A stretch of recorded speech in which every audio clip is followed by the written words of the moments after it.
اس کو یاد رکھیے گا۔ محدث ابن جوزی رحمۃ اللہ علیہ فرماتے ہیں میں مزدور مجھے چاہیے تھا تو میں مزدور لینے چلا گیا۔ مزدور بیٹھے ہوتے تھے بغداد کی سڑکوں پر، تو کہتے ہیں اور مزدوروں میں پہنچا تو ایک نوجوان کمزور سا مجھے دکھائی دیا۔ میں اس کے پاس، اس کے چہرے پر نا تقوی کا نور تھا، پیشانی پر عبادت کا سرور تھا۔ تو میں نے کہا بیٹے مزدوری کرو گے؟ کہنے لگا کروں گا لیکن میری کچھ شرطیں ہیں۔ تو میں نے مسکرا کے کہا، میں نے کہا بیٹے مالکوں کی شرطیں ہوتی ہیں کہ مزدوروں کی ہوتی ہیں؟ کہنے لگا میں ذرا انوکھا مزدور ہوں، میری شرطیں ہیں۔ کہا کون سی؟ کہنے لگا لوگ 4 دینار مزدوری لیتے ہیں، میں 3 لوں گا۔ کہتے ہیں میں نے کہا یہ تو بڑی اچھی شرط ہے، باقی کی بھی اس طرح کی رکھ لیں۔ 4 لیتے ہیں میں 3 لوں گا۔ دوسری شرط کیا ہے؟ کہنے لگے جو آپ کام کہیں گے دل جمی سے کروں گا، لیکن جب اذان ہو جائے گی تو میں جہاں کام ہوگا وہیں چھوڑ دوں گا، میں پھر آگے نہیں بڑھوں گا۔ تیسری شرط میری یہ ہے کہ میں کام کروں گا، آپ کے کسی سوال کا جواب نہیں دوں گا۔ کہتے ہیں رند مزاج تھا، مجھے پسند آیا، میں گھر لے آیا، کام بتایا۔ جو کام مزدور سارے دن میں کرتا ہے اس نے 2 گھنٹے میں کر دیا۔ جب آدمی کام شروع کرا لے تو کام بھی نکلتے رہتے ہیں۔ کہتے ہیں میں نے کہا اور کر دو، وہ کام کرنے لگا۔ آپ فرماتے ہیں رمضان نہیں تھا، ویسے اوقات تھے، کام کرنے لگا۔ دوپہر کا وقت ہوا، ظہر کی اذان ہوئی تو اس نے مٹی نکالی ہوئی ہے بنیاد سے، نی کہتے ہیں پنجاب، مٹی نکال کے باہر رکھی۔ تو رستہ تھا ہمارا گزرنے کا، ادھر اذان ہو گئی۔ میرا بیٹا کہنے لگا چلے جانا نماز پڑھنے، یہ ذرا اس کو صحیح کر دو۔ کہنے لگا چپ کر، تیرے والد سے وعدہ ہوا تھا جب اذان ہو جائے گی میں کسی کی نہیں سنوں گا، صرف اپنے خدا کی سنوں گا۔ کہتے وہ وہیں چھوڑ کے چلا گیا۔ دوپہر کا وقت ہوا تو میں نے کہا کہ بڑا نیک ہے، میں نے اس کو کہا کھانا کھا لو۔ تو کہنے لگا میں نے روزہ رکھا ہوا ہے، نفلی روزہ۔ آپ فرماتے شام ہوئی تو میں نے پوچھا تیرا نام کیا ہے؟ کہنے لگا میرا آپ سے وعدہ ہوا تھا کام کروں گا، آپ کے کسی سوال کا جواب نہیں دوں گا۔ تو میں نے کہا کل کہاں ملو گے، کام کچھ اور کرانا ہے۔ کہنے لگا حضرت جی پڑھے لکھے آدمی، بتائیے کل تک آپ زندہ رہیں گے؟ مجھے تو کوئی نہیں پتا، آپ کو خبر ہے تو وعدہ کر لیتے ہیں۔ اب فرماتے ہیں یہ کہہ کے وہ گزر گیا، چلا گیا۔ اگلے دن میں صبح لینے گیا، مزدوروں سے پوچھا وہ کدھر ہے؟ تو کہنے لگے وہ صرف ہفتے والے دن آتا ہے۔ کیوں؟ اس لیے کہ وہ کہتا ہے میرا ہفتے کا خرچہ 3 دینار ہے، جب میں 3 دینار کما لیتا ہوں باقی سارا ہفتہ اللہ کی عبادت میں اور محمد پر درود پڑھنے میں گزار دیتا ہوں صلی اللہ علیہ وسلم۔ فرمایا اب نہیں آئے گا ہفتے والے۔ فرماتے میں ہفتے تک میں نے انتظار کیا، ہفتے والے دن دوبارہ لینے گیا، لے کے آیا، انہی شرطوں پر دوبارہ کام کرایا، تیسرے ہفتے، چوتھے ہفتے۔ پھر میں گیا لینے تو مجھے وہ ہفتے میں بھی نہ ملا۔ میں نے لوگوں سے کہا وہ کدھر ہے؟ کہنے لگے بڑا سخت بیمار ہے۔ گھر کدھر ہے؟ کہنے لگے بغداد کے قبرستان کے پیچھے جو کچی آبادی ہے ان میں ایک جھونپڑی میں رہتا ہے۔ کہتے میں وہاں پہنچا، دروازے پہ دستک دی تو کہنے لگا حضرت جی اے محدث ابن جوزی آ جاؤ، دروازہ کھلا ہوا ہے۔ تجھے کس نے بتا دیا کہ دروازے پہ میں ہوں؟ کہنے لگا غریب ہی غریبوں کا پتہ لیتے ہیں، ماڑے ہی ماڑوں کی خبر لیتے ہیں۔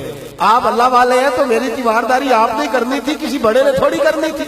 کہتے ہیں میں اس کے پاس جا کے بیٹھا تو تیز بخار ہے، آنکھیں کھول کے کہنے لگا حضور آپ آ گئے، میری چھوٹی سی مشکل ہے، حل کر دیں گے؟ کر دوں گا۔ کہتے ہیں جیب میں اس نے ہاتھ ڈالا تو 3 دینار نکالے۔ کہنے لگا میں آج رات انتقال کر جاؤں گا۔ عرش فرشتے بانگا ملیا، مکے پہ گئے شور، بلے شاہ سا نہیں مرنا، اے مر گیا ہی کوئی ہو، تے وارث شاہ نہیں مردے، وارث شاہ نہیں مردے جنہ کیتیاں نیک کمائیاں نے۔ اقبال کہتے ہیں موت کو سمجھے ہیں غافل اختتام زندگی، ارے یہ ہے شام زندگی پھر صبح دوام زندگی۔ کہنے لگا پیسے رکھ لو، میں مر جاؤں گا رات کو، یہ پیسے لے لو، کل آنا جب دن کا اجالا ہو جائے تو میرے ان پیسوں سے کفن دفن کا بندوبست کر دینا، اور اس قبرستان میں قبر کھود کے مجھے دفن کر دینا، اسی کسے دیکھو جو نہیں لگ دے تے نہ کوئی ساڈا دردی، یا دفن کر دینا۔ کہتے ہیں پھر دوسری جیب میں ہاتھ ڈالا اور کہنے لگا یہ انگوٹھی یا ہیرے کی، مجھے جب آپ دفن کر لیں زور سے پہلے تو عصر کے بعد ہارون رشید بادشاہ نکلتا ہے سیر کرنے، اسے آواز دینا، آپ کی بات نہیں سنے گا، کہنا تیری ایک امانت ہے، وہ پھر آپ کو بلائے گا تو انگوٹھی اسے دینا، اور پھر آپ بس یہ 2 میرے کام کر دیں، اللہ آپ کو جزا دے گا، پھر آپ میری طرف سے جزا کے مستحق ہیں، اللہ آپ کو دے گا۔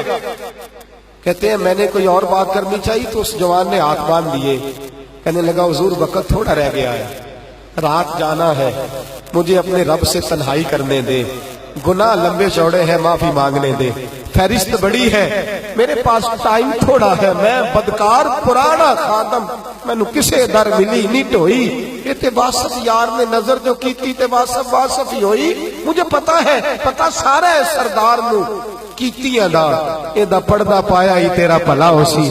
فرمایا آپ جائیے، فرماتے حضرت محدث ابن جوزی میں اٹھ کے آ گیا، لوگ سو گئے، وہ بھی سو گیا ہوگا، پر مجھے ساری رات نیند نہیں آئی، اس کے جملے مجھے ستاتے رہے، رات بڑی مشکل سے کٹی، دن کا اجالا چمکا، بڑی مشکل سے سورج نکلا تو میں گیا، دروازے پہ ہاتھ رکھا تو دروازہ پہلے ہی کھل گیا، خوشبوئیں دور دور تک میرا استقبال کرنے لگی، کہتے ہیں چہرے سے کپڑا ہٹایا تو یوں لگا ابھی ابھی دیدار کر کے سویا ہے، ابھی ابھی کسی کا چر ہویا، میں نو ترلے لیندیا، کدی موڑ میرے ول واگا، خواب میری وچ ایک بار جاوے میں ساری عمر نہ جاگا، کہتے ابھی ابھی سویا ہے، میں نے 2-3 آدمی ساتھ لیے تھے، غسل دیا، کفن پہنایا، جب جنازہ لے کے اٹھے تو پتہ نہیں مخلوق کدھر کدھر سے آ گئی، یہ عاشق کا جنازہ ہے ذرا دھوم سے نکلے، یہ عاشق کا جنازہ ہے ذرا دھوم سے نکلے،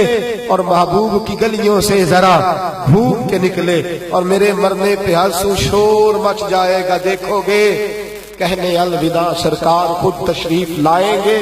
کہتے ہیں جنازہ اٹھا تو پتہ نہیں کدھر کدھر سے مخلوق آئی، اسے دفن کیا، فرماتے ہیں عصر کے بعد میں انگوٹھی لیے گیا، ہارون رشید نکلا، آواز دی، میری بات نہ سنی، اور میں نے کہا تیری ایک امانت ہے میرے پاس، مجھے تنہائی میں لے گیا، جب میں نے انگوٹھی دی تو چیخے مار کے رونے لگا، کہنے لگا انگوٹھی والا کدھر ہے، وہ کدھر گیا انگوٹھی والا، میں نے کہا اس کا تو انتقال ہو گیا، کہتے ہیں ہارون رشید تڑپا، اتنا رویا بادشاہ کہ مجھ سے سنبھلا نہ گیا، وہ قبر کدھر ہے، میں قبر پہ لے گیا تو قبر پہ لیٹ گیا، قبر چومتا، سر پہ خاک ڈالتا، روتا، تڑپتا، جب تسلی ہوئی تو میں نے کہا بادشاہ نہ اس نے کچھ بتایا نہ تو بتاتا، میرا کلیجہ پھٹ جائے گا، یہ کون تھا، یہ مرنے والا کون تھا، ہارون رشید کہنے لگا ابن جوزی یہ میرا بیٹا تھا، یہ میرا لخت جگر تھا، یہ میرا جگر پارا تھا، یہ ٹکڑا تھا میرے وجود کا حصہ تھا، کہ تیرا بیٹا اور فقیر، سلام اس پر کہ جس نے بے کسوں کی دستگیری کی، سلام اس پر کہ جس نے بادشاہی میں فقیری کی، تو کہتے ہیں میرا بیٹا مجھے کہتا تھا ابا جی جو کچھ آپ نے بنا لیا اس کا جواب کیسے دو گے، اتنا کچھ اکٹھا کر لیا ہے تو اللہ کے حضور کیسے باندھ پرس ہوگی، کس طرح کھڑے ہوگے، جتنی ٹانگیں دراز کر لی ہیں جاتی دفعہ کیسے سمیٹو گے، درویشوں کے پاس بیٹھتا تھا، بہلول دنا کے پاس جاتا تھا، یہ بزرگوں کی دعوت تائی کے پاس جاتا تھا، حاضری دیتا تھا، اس کا دل دنیا سے دور ہو گیا تھا، جڑے عشق تیرے نے چور کیتے، تیرے نینا مست مخمور کیتے، انہاں دل دنیا تو دور کیتے، انہاں بھول گیا تیرا میرا ہے، میرے عزیز لا علمہ وچ پھسا سانو، کوئی یار دی گل سنا سانو، اتھے علم دا سکہ نہیں چلدا، جتھے عشق راہ دا ڈیرا ہے، فرماتے مجھے اکثر کہتا ابا جی چھوڑ دو، میں اسے تسلی دیتا بیٹا میں جاؤں گا تو ظالم آ جائے، اماں سے کہتا اماں جو کچھ ہم کر رہے ہیں یہ ٹھیک نہیں، فقیری ہونی